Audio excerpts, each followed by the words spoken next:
आवाज सगळीकडे हे होतं हां. तर आपल्याला सगळ्यांना उत्कंठा आहे की महाराष्ट्रामध्ये काय होणार आहे. मला दोन गोष्टी तुम्हाला सांगायच्या आहे की काल आदरणीय मुख्यमंत्री उद्धवजी ठाकरे साहेबांनी राजीनामा दिलेला आहे आणि असं एक चित्र मीडियाच्या समोर उभं केलं गेलं की त्या ठिकाणी सेलिब्रेशन चालू आहे म्हणून.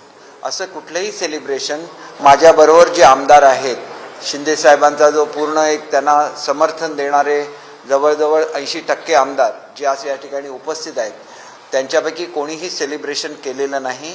उद्धवजी ठाकरे हे आमचे आदरणीय मुख्यमंत्री असल्यामुळे त्यावेळेचे आमचे आताचे नेते आहेत, त्यावेळेचे सुद्धा नेते आहेत, आम्ही अजूनही शिवसेनेमध्ये आहोत. त्यांना काढणं हा काय आमच्या या एकंदर जी काय चळवळ घडली त्याच्या मागचा हेतू नाही आहे. जे समविचारी पक्ष नव्हते आणि ज्यांच्याबरोबर केलेलं नाही. उद्धवजी ठाकरे हे आमचे आदरणीय मुख्यमंत्री असल्यामुळे त्यावेळेचे आमचे आताचे नेते आहेत, त्यावेळेचे सुद्धा नेते आहेत, आम्ही अजूनही शिवसेनेमध्ये आहोत. त्यांना काढणं हा काय आमच्या या एकंदर जी काय चळवळ घडली त्याच्या मागचा हेतू नाही आहे. जे समविचारी पक्ष नव्हते आणि ज्यांच्याबरोबर ही युती झालेली होती, आघाडी झालेली होती, त्यांच्या विरोधामध्ये हे सगळं करण्यात आलेलं होतं आणि हे करत असताना त्यांचं मन दुखवावं किंवा त्यांचा अपमान व्हावा असा कुठलाही उद्देश नव्हता आणि अशा तऱ्हेचं कुठलंही सेलिब्रेशन आम्ही केलेलं नाही. मनातून झालंच असेल तर ते दुःख आहे की काँग्रेस आणि राष्ट्रवादीबरोबर लढत असताना आम्हाला आमच्या नेत्याबरोबर अप्रत्यक्ष का होईना लढायला लागलं, याचं दुःख आमच्या प्रत्येक आमदारांच्या मध्ये आहे. त्यांचा जो आमच्या मनामधला आदर आहे तो तसाच राहील, परंतु आम्ही सांगितलेली भूमिका ही शेवटपर्यंत न ऐकल्यामुळे हा संघर्ष निर्माण झाला. नाहीतर हा प्रश्न कधीच मिटला असता. आमचं सुरुवातीपासून गेले 1.5 वर्ष आम्ही त्यांना सांगतोय की आपले जे ओरिजिनल अलायज आहेत, आपले जे मूळ मित्र पक्ष आहेत, ज्यांना घेऊन आपण ही महाराष्ट्रातली निवडणूक लढवली, महाराष्ट्रातल्या जनतेने आपल्याला मतदान दिलं, ते मतदान आपल्याला शिवसेना आणि भाजप युती म्हणूनच दिलेलं होतं आणि तो जो मूळचा विचार आहे त्याच्याबरोबर आपण राहावं ही आमची भूमिका होती. आज सुद्धा आमची ती भूमिका तशीच आहे. आमचे जे सर्व आमदार आहेत, आपण बघितलेलं आहे की वेळोवेळी त्याच्यामध्ये फूट पाडण्याचा प्रयत्न केला गेला, वेगवेगळी स्टेटमेंट महाराष्ट्रामध्ये काढली गेली आणि त्या ठिकाणी असं बघितलं गेलं की कुठेतरी संभ्रम या आमदारांच्या मनामध्ये निर्माण होईल का. आज सुद्धा तसंच चालू आहे. काही लोकांना खोट्या बातम्या दिल्या जात आहेत. अजून महाराष्ट्रातलं मंत्रिमंडळ स्थापन करण्याच्या संदर्भात चर्चा सुद्धा झालेल्या नाही आहे. आता आमच्या ग्रुपची मीटिंग झाली, त्याच्यानंतर आमचे नेते आदरणीय शिंदे साहेब हे मुंबईला जायला निघालेले आहेत, त्याच्यामुळे ते अजून मुंबईला पोहोचलेले सुद्धा नाहीत. अशा परिस्थितीमध्ये मंत्रिमंडळामध्ये हा मंत्री असणार, मंत्रिमंडळामध्ये हा तो मंत्री नसणार, मंत्रिमंडळाची संख्या एवढी असणार वगैरे काहीही चर्चा झालेली नाही आहे. दुसरं असं आहे की भाजप हा एक राष्ट्रीय पक्ष आहे, त्याच्यामुळे जो काही निर्णय फडणवीस साहेब घेतील किंवा त्यांचे नेते घेतील त्याला राष्ट्रीय पक्ष असल्यामुळे ते आपल्या पक्षाशी बोलतील आणि ते निर्णय घेत असतात. त्याच्यामुळे घाईघाईने अशी काही नावं वगैरे निश्चित होतात, ही जर कोणाच्या मनामध्ये असं वाटत असेल तर ते चुकीचं आहे. अशी कुठलाही निर्णय झालेला नाही. ही एक आयडिया असते अशा सोडून द्यायच्या बातम्या की त्याच्यामुळे इथं जे आमदार आहेत त्यांच्या मनामध्ये चलबिचल होईल की जे इच्छुक असतात त्यांना आम्ही आहोत की नाही असं. आणि मी तुम्हाला सांगतो की एकही आमदार हे मंत्रिपदाच्या आशेने इथं आलेला नाही आहे, कारण मुळात आमच्याकडे जे आमदार आले त्याच्यामधले 6 हे विद्यमान मंत्री होते. ते आपलं मंत्रिपद सोडून इथं आले आहेत, म्हणजे ते आपल्या तत्वासाठी इथं आले आणि त्या तत्वासाठी त्यांचं म्हणणं होतं की जो बाळासाहेबांचा विचार होता, जो हिंदुत्वाचा विचार होता आणि ज्याच्यासाठी 25 वर्षापूर्वी बाळासाहेबांनी भाजपबरोबर युती केलेली होती आणि युतीमध्ये आपण एकदा भांडलो, पुन्हा जवळ आलो, तरी पण आता पुन्हा हे मतभेद झाले. ते मुख्यमंत्री कोण असावा या कारणासाठी मतभेद झालेले होते. 2 पक्षांमध्ये असं कुठलंही वैमनस्य आलेलं नव्हतं की त्याच्यामुळे ते पक्ष वेगळे व्हावे. आज मी खरं तर संजय राऊतांच्या रोजच्या याला उत्तर देत नाही, परंतु आज अत्यंत चुकीचं असं त्यांनी विधान केलेलं आहे की पाठीमागे खंजीर खुपसला. कोणाच्या पाठीमागे खंजीर खुपसला? म्हणजे उद्या असं झालं असतं की ज्या वेळेला तुम्ही युती तोडली आणि तुम्ही राष्ट्रवादी काँग्रेस आणि काँग्रेस बरोबर गेला त्यावेळेला लोक तुम्हाला म्हणू शकले असते की तुम्ही खंजीर खुपसला, कारण ते जे लोकांचं मत होतं, जे जनतेचं मत होतं, ज्याच्यावर सरकार निवडून येतं ते शिवसेना आणि भाजप ह्या युतीलाच होतं, ते कधीही नव्हतं काँग्रेसला किंवा राष्ट्रवादीला. काँग्रेस आणि राष्ट्रवादी हे दोन्ही पक्ष महाराष्ट्रामध्ये पराभूत झालेले होते, ही वस्तुस्थिती आहे. त्याच्यामुळे अशी स्टेटमेंट काढून कुठेतरी त्याच्यामधून जनतेचा संभ्रम निर्माण करायचा, जनतेमध्ये असंतोष निर्माण करायचा. सुरुवातीला त्यांनी अनेक असे भडकाऊ स्टेटमेंट काढली की ज्याच्यामुळे लोक रस्त्यावर उतरतील आणि रस्त्यावर उतरून त्याचं प्रेशर आमच्यावर येईल असं सुद्धा बघण्याचा प्रयत्न केलेला आहे. आणि म्हणून मला आपल्या माध्यमातून सर्व महाराष्ट्रातल्या जनतेला सांगायचं आहे की आमच्याकडून कुठलंही स्टेटमेंट जात नाही. एवढंच नाही तर आज माझी आदरणीय फडणवीस साहेबांशी चर्चा झाली आणि मी फडणवीस साहेबांना सुद्धा विनंती केली की कोणीही मीडियाला मुलाखती देतात. मी काल बघितलं की 10-10, 20-20 लोक मीडियामध्ये मुलाखती देत असतात आणि त्यांच्या तोंडातून एखादा शब्द चुकीचा निघाला आदरणीय उद्धव साहेबांच्याबद्दल किंवा ठाकरे फॅमिलीबद्दल तर तो भाजपचा व्ह्यू आहे असं समजलं जातं. हे पूर्णपणे चुकीचं आहे. मुळात बाळासाहेब ठाकरेंच्याबद्दल स्वतः सर्वोच्च नेते मोदी साहेब यांना किती आदर होता आणि आहे हे सर्वांना माहिती आहे. त्याच्यामुळे असा कुठलाही प्रकार आजपर्यंत घडलेला नव्हता, याचा मी स्वतः साक्षीदार आहे. जर काय स्टेटमेंट निघालीच असतील तर ती सातत्याने संजय राऊत यांनी केलेली होती. एवढ्या सर्वोच्च नेत्याचा अपमान करणारे अनेक वेळेला त्यांनी स्टेटमेंट केलेली होती. उद्धव साहेब आम्हाला नेहमी सांगतात की आम्ही त्यांच्याबद्दल पर्सनल कुठे बोललो, पर्सनल नाही बोलला ही वस्तुस्थिती आहे. परंतु त्याच्याचबरोबर एक राजकीय व्यक्तिमत्व म्हणून त्यांच्याबरोबर असलेले संबंध, बाळासाहेबांचे असलेले संबंध, मातोश्रीचे असलेले संबंध हे सगळे गृहीत धरले तर तशी स्टेटमेंट सुद्धा यायला नको होती, ही वस्तुस्थिती आहे. आणि त्याच्यामुळे संजय राऊत जेवढं कमी बोलतील तेवढं चांगलं आहे. आणि मला आपल्याला पुन्हा एकदा सांगायचं आहे की शिंदे साहेबांच्या बरोबर आता आमची मीटिंग झालेली आहे. शिंदे साहेबांनी सर्व आमदारांशी डिटेल चर्चा केलेली आहे. शिंदे साहेब एक असे नेते आहेत की ज्यांना प्रत्येक आमदाराला त्यांच्याकडे ॲक्सेस आहे आणि प्रत्येक आमदाराशी जे चर्चा करतात आणि ती चर्चा केल्यानंतर ते त्याच्यावर निर्णय घेतात आणि आपली पुढची स्ट्रॅटेजी आहे ती त्यांच्याशी बोलल्यानंतर ठरवतात. त्याच्यामुळे आमची दीर्घकाळ जवळजवळ 1.5 ते 2 तास चर्चा झाली आणि ह्या चर्चेमध्ये असं ठरलेलं आहे की जे काय करायचं आहे, महाराष्ट्रामध्ये कुठलाही निर्णय घ्यायचा असेल शिंदे साहेबांना तर तो महाराष्ट्राच्या हिताच्या दृष्टीने घेण्याचं सर्व आम्ही त्यांना अधिकार दिलेले आहेत. आम्ही कुठल्याही मंत्रिपदासाठी आमची लढाई बिलकुल दिलेली नाही किंवा स्वतः शिंदे साहेब एका चांगल्या मंत्रिपदावर होते आणि ते आमच्या पक्षाचे नेते सुद्धा होते.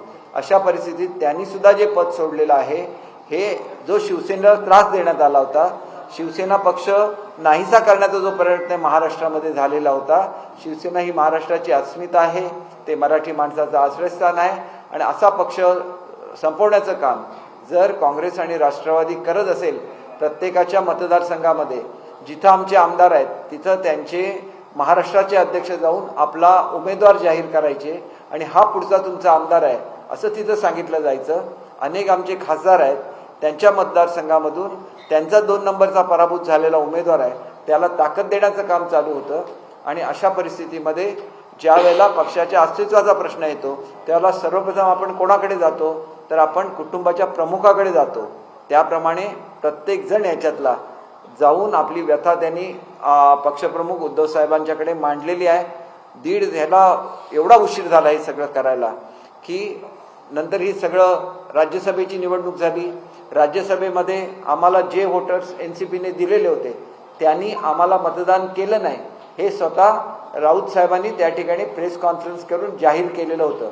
मग अशा परिस्थितीमध्ये शिवसेनेच्या आमदारांचं म्हणणं असं होतं की आम्ही मतदान करतो, आम्ही निवडून आणतो, आमच्या पाठिंब्यावर आपण सरकारमध्ये आहे आणि तुम्ही जर अशी भूमिका घेत असाल आणि आमच्या राज्यसभेचा उमेदवार सुद्धा पाडणार असाल, राज्य करताना तुम्ही आम्हाला दुय्यम वागणूक देताच, परंतु आमचा उमेदवार सुद्धा तुमचे लोक जे तुम्ही आम्हाला जे वोटर दिलेले असतील ते जर पाडत असतील तर मग आम्ही इथं राहून का उपयोग आहे. कारण त्याच्यामागे आमच्या पक्षप्रमुखांची प्रतिष्ठा होती.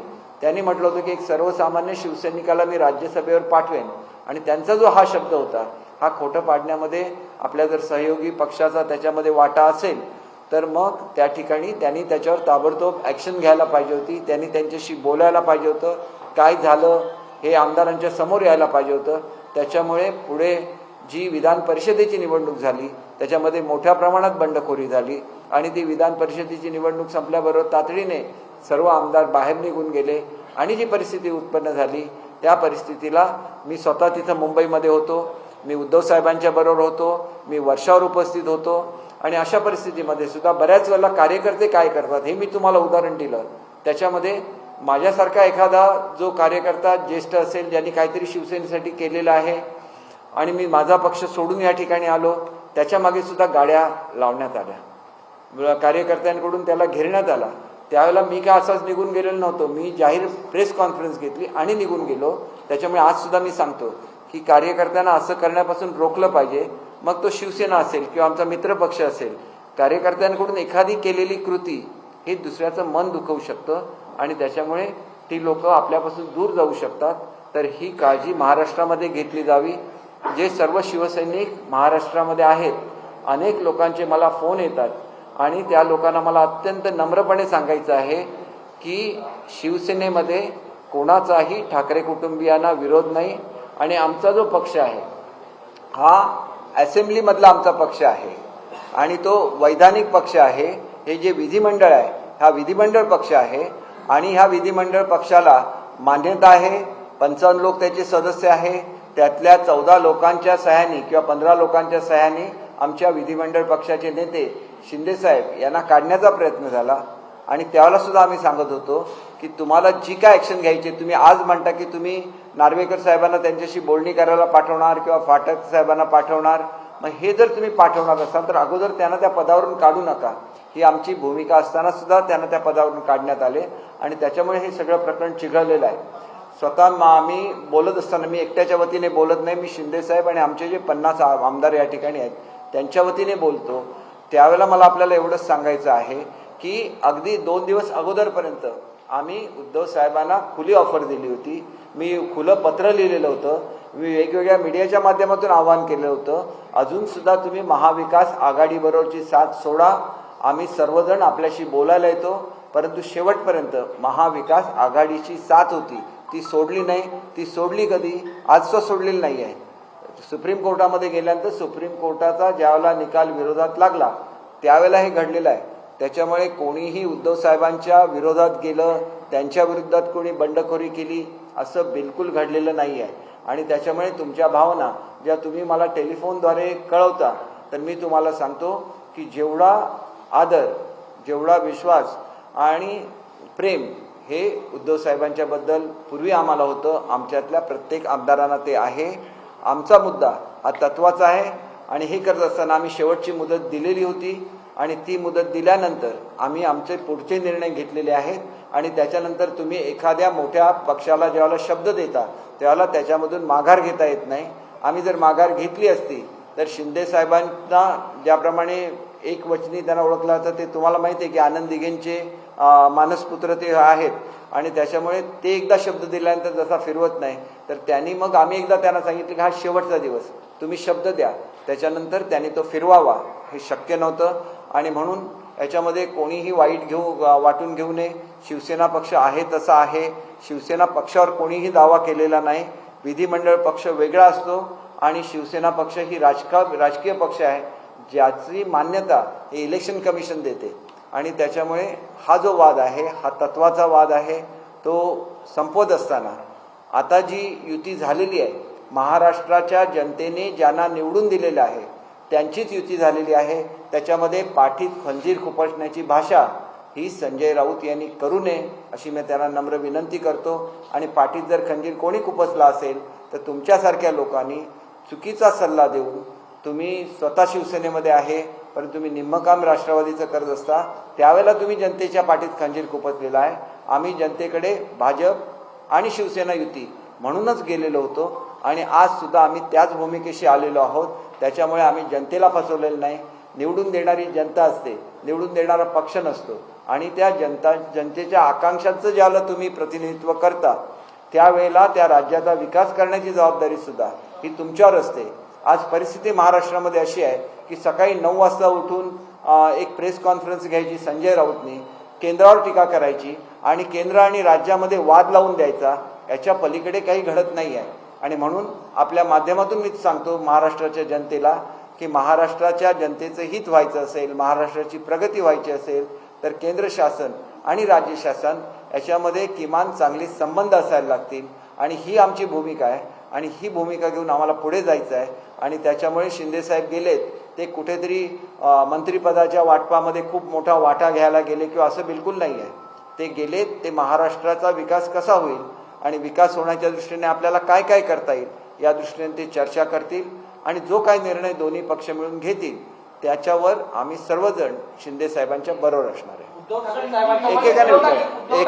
एकेकाने विचारा प्लीज, त्यांना विचारून दे. उद्धव ठाकरे साहेबांच्या सोबत जे 16 आमदार आहेत त्यांनी आमच्या सोबत यावं अन्यथा त्यांचं आमदारकी रद्द होऊ शकते अशा पद्धतीचं तुम्ही स्टेटमेंट काय केलेलं आहे का, अशी तुमची भूमिका आहे का? हे बघा, काल मला कोणीतरी विचारलं की 16 आमदारांचं काय होईल, तर मी त्यांना असं सांगितलं की ज्या वेळेला बहुसंख्य आमदार जो आपला नेता निवडतात त्याच्याबरोबर त्यांना राहायला लागतं आणि ते जे व्हीप निवडतात त्याच्याबरोबर राहायला लागतं.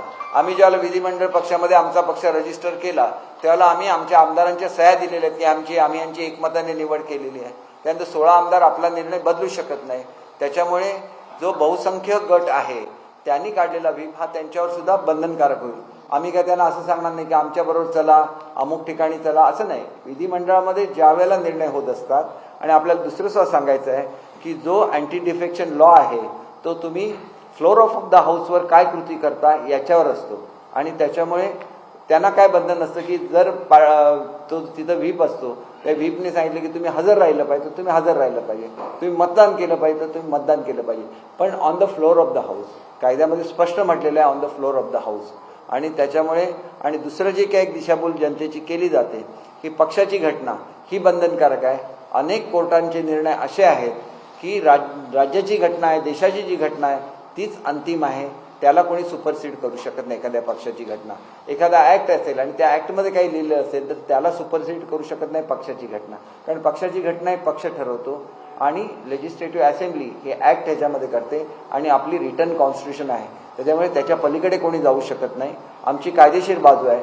ज्या ज्या वेळेला प्रसंग येईल, 2 वेळेला कोर्टामध्ये गेलं, एका वेळेला आम्ही गेलेलो होतो त्यावेळेला आमच्या बाजूने आम्हाला रिलीफ मिळालेला होता आणि दुसऱ्या वेळेला ते गेले होते त्यावेळेला तुम्ही बघितलेलं आहे की त्यांना रिलीफ मिळू शकला नाही. म्हणून आम्हाला कोणाला चिडवायचं नाही आहे.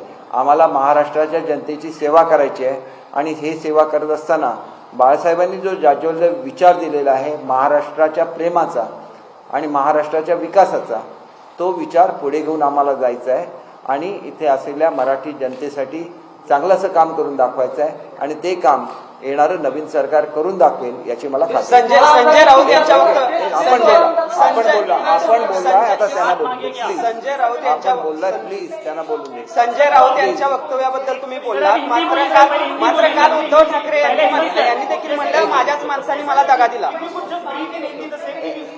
एक मिनट, मैं पहले हिंदी में बोलता हूँ क्योंकि ये जो विवाद चल रहा है उस पर पूरे भारतवर्ष की आज नजरें हैं और हर कोई चाहता है कि इस बारे में जो वस्तुस्थिति है वो जनता के सामने आ जाए जितना भी हमसे हो सका, क्योंकि हम लोग बाहर थे, आसाम में थे, हम लोग तो प्रेस नहीं ले सके, इसलिए जो 1-to-1 भी जो इंटरव्यू की है उसके माध्यम से जो भी हम लोग भारतवर्ष के जनता तक पहुंचा सकते थे वो सब हमने किया है.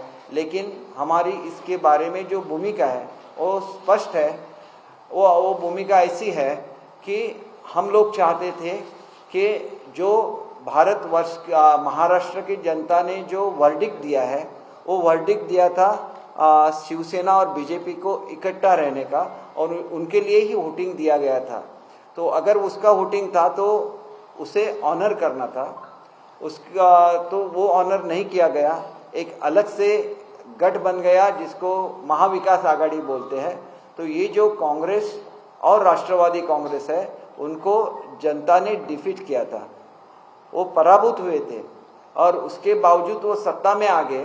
तो उनको ये समझना था कि वो हार चुके हैं और केवल शिवसेना के वजह से वो लोग सत्ता में आ गए. फिर भी उन्होंने शिवसेना को ख़त्म करने की कोशिश की. शिवसेना के हर कॉन्स्टिट्यूंसी में ये लोग जाते थे और उनका जो पराभूत उम्मीदवार है उसको वो ताकत देते थे और वहाँ से पब्लिकली अनाउंस करते थे कि ये आपका अगला विधायक रहेगा. ये ये आपके अगले एमपी बनेंगे। तो ये जो उनकी कोशिश है वो कोशिश हमारे आंखों के सामने हो रही थी, और इसके बावजूद कि हम लोग बार बार बोल रहे थे कि ये लोग आपके साथ ऐसा कर रहे हैं, और जनता का भी ये कहना है कि आपका जो ओरिजिनल विचार है, आपकी जो विचारधारा है, विचारधारा पे पॉलिटिकल पार्टी चलती है, तो उस विचारधारा को आप मत छोड़िए। उसके बावजूद भी 1-1.5 साल तक हमारा ये कहना माना नहीं गया। उसके बाद जो राज्यसभा का इलेक्शन है वो महाराष्ट्र में हो गया। वहाँ पे दूसरे हमारे जो सहयोगी पार्टी है एनसीपी, उन्होंने जो हमें एमएलए दिए थे, जो हमको वोट करने वाले थे, तो इनके प्रवक्ता है शिवसेना के और संजय राउत, उन्होंने सीधा बोल दिया कि ये लोगों ने हमें वोट नहीं दिया है। उसके बावजूद भी कोई कार्रवाई नहीं हुई, तो सब एमएलए संतप्त हो गए, और इसका परिणाम आगे आने वाले एमएलसी के इलेक्शन में दिखाई दिया। और उसके बाद ये सब चीज़ें हो गई है, और मैं खुद प्रेस को ब्रीफ करता हूँ, तो मैंने खुला लेटर भी लिखा था उद्धव साहब को कि आज भी आप समझ के ये जो महाविकास आघाड़ी है उससे बाहर आ जाइए। हम लोग सब जो एमएलए है वापस आपके पास आ जाएंगे, आपसे डिस्कस करेंगे और आगे की रणनीति निश्चित करेंगे, और बीजेपी के साथ एक अच्छी सरकार बना के हम लोग महाराष्ट्र के विकास के लिए कार्यरत हो जाएंगे। लेकिन वो हुआ नहीं। उसके बावजूद भी सुप्रीम कोर्ट में एप्लीकेशन गया महाविकास आघाड़ी की तरफ से, और वो भी मंजूर नहीं हुआ, इसलिए ये रेजिग्नेशन आ गया।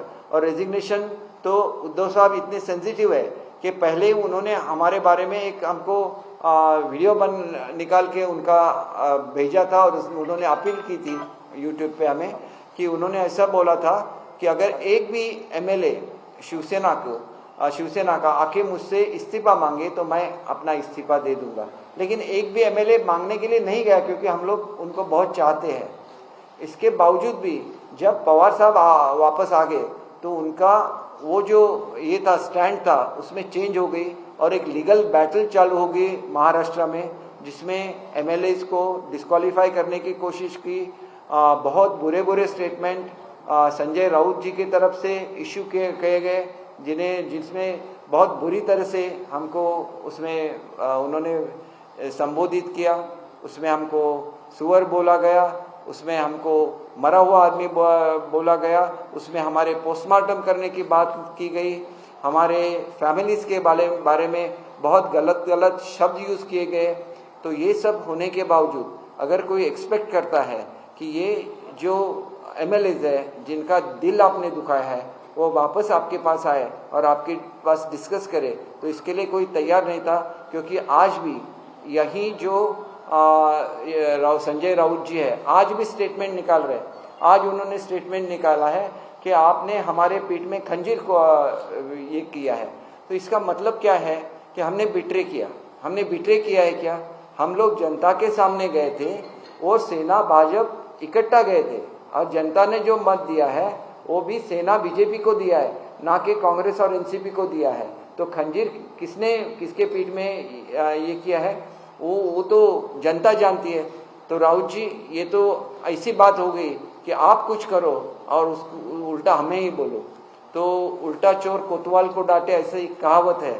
तो ऐसे ये हो गया कि आप हमें बोल रहे हैं, हमने ऐसा कुछ नहीं किया है। हमें जो भी मांगना था हमने हमारे सीएम साहब को, हमारे पार्टी लीडर के पास मांगा है, उसके बावजूद भी ये नहीं हुआ तो हमने बोल के हम लोग गए हैं। और आपको भी मालूम है कि इसके बारे में लोग नाराज़ है, तो आपको ये नाराज़गी निकालनी चाहिए थी। हम लोग लास्ट मोमेंट तक उनका इंतज़ार करते रहे, फिर भी हमसे ज़्यादा उनको एनसीपी पे प्रेम हो गया है। इसका हम लोग कुछ कर नहीं सकते। लेकिन आपको मालूम है कि शिवसेना एक ऐसा पक्ष है जिसको एनसीपी 3 बार तोड़ चुकी है। तो इसके बावजूद भी अगर वो एनसीपी को ज़्यादा चाहते हैं तो उनका डिसीजन है, हम इसके बारे में कुछ नहीं बोल सकते। हमारा आज कर्तव्य है वो महाराष्ट्र की जनता की तरफ है, उनको एक अच्छी सरकार देनी है। इसलिए हमारे जो सभी एमएलएज हैं उनके साथ शिंदे साहब की मीटिंग हो गई और हमने उनको पूरा ऑथराइज किया है कि जो भी आप डिसीजन लेंगे वो हम पे वो बाइंडिंग है। और वो मैसेज लेके आज वो मुंबई गए हैं, वो वहाँ बात करेंगे और फिर आगे जो भी करना है उसका डिक्लेरेशन वो या शिंदे साहब और फडणवीस साहब इकट्ठा करेंगे तो उसके बारे में उनका प्रियोरिटी है, वो करेंगे। लेकिन जनता के मन में जो संभ्रम है कि ऐसा संभ्रम पैदा किया जा रहा है कि अभी मिनिस्टर्स के नाम फाइनल हो गए और उनके फोटोग्राफ्स भी आ रहे हैं टीवी पे, तो एक चाल रहती है कि हमारे जो एक हम लोग इकट्ठा है उसको तोड़ने की ये चाल है। किसी भी मिनिस्टर का नाम फाइनल नहीं हुआ है। ये जो नाम आ रहे हैं, अगर आज ही वो मिल रहे तो नाम कैसे आ गए? नाम तो हमारे पास भी नहीं है, शिंदे साहब के पास भी नहीं है, तो ये नाम आए कहाँ से? तो ये पार्टी के जो MLAs उसमें फूट डालने की। तर ही ताजी अपडेट आपण बघू शकतोय। गोव्यातून दीपक केसरकर यांची ही पत्रकार परिषद लाईव्ह येत होती।